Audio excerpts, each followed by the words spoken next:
Okay, so this is an attempt to connect my Cardo PackTalk. It's an original PackTalk, not even a PackTalk Bold, to the GoPro Hero 12 Black. So, turn on the PackTalk.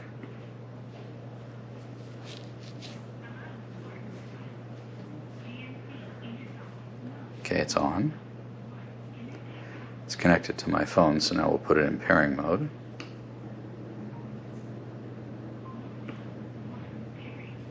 So it's trying to pair mobile phone 1, and now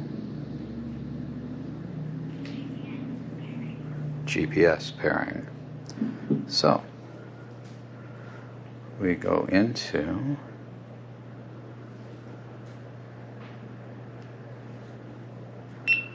settings,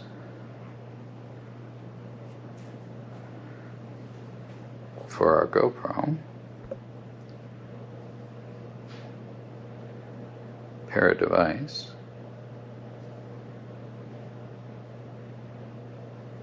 And there's my helmet that's shown up. And it said it's paired successfully.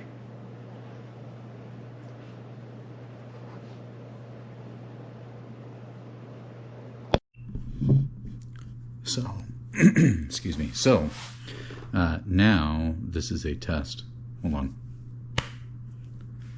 So now this is a test of the GoPro connected through my Cardo, and I can hear some little bits of crackling, which means that it's got that connection going.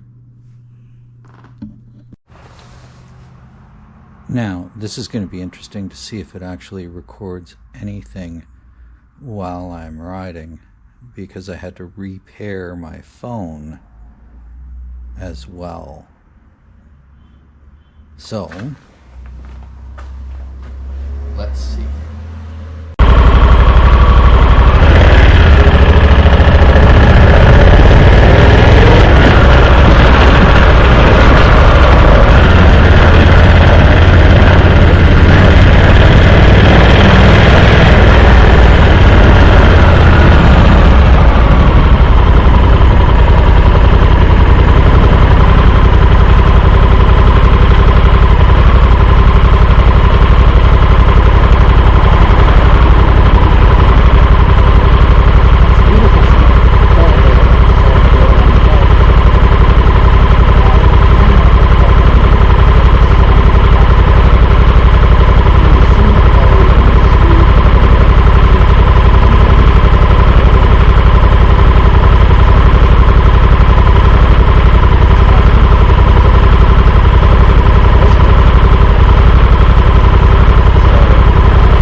So here I am currently on the ride trying to determine whether or not the camera is working.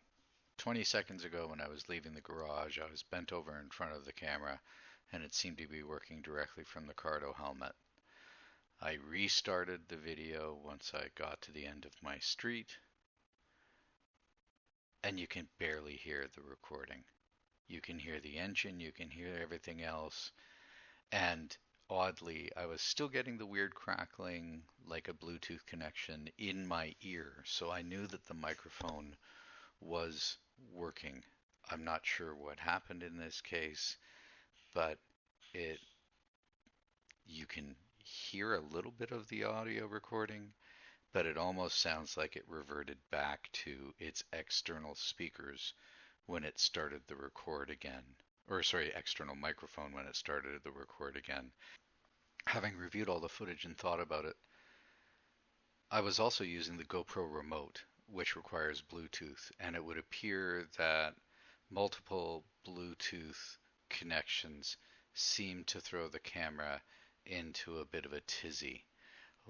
While I would like to think that Bluetooth LE for the remote and a big fat Bluetooth channel for the microphone would be somewhat discreet, it still seems to be one Bluetooth connection. It would be very interesting to be able to use the Bluetooth remote to activate the cameras and have them pick up the microphone sort of as recording starts and you move down. I think that would give some interesting camera placement and would help everyone move away from what I think of as the horrible helmet mounted and especially chin mounted cameras, which uh, have always bothered me because, people on motorbikes have to move their heads in order to see what's going on, and you get that quick change of view. So I was really hopeful with this being mounted on my crash bar that I would be able to activate it by the remote and be able to record. Interestingly, I could tell that it was still very much connected to the Bluetooth microphone. It just seemed to be that the microphone didn't activate when the camera started recording, and that's likely a Bluetooth issue. And that's all I have for experiment one. It's getting late in the year, so it may be some time before I do experiment two. And experiment two might have to be starting the recording, making sure that it's working all the way from inside the garage and out without stopping the clips in between. It'll be very interesting to see how that works. So stay tuned for more.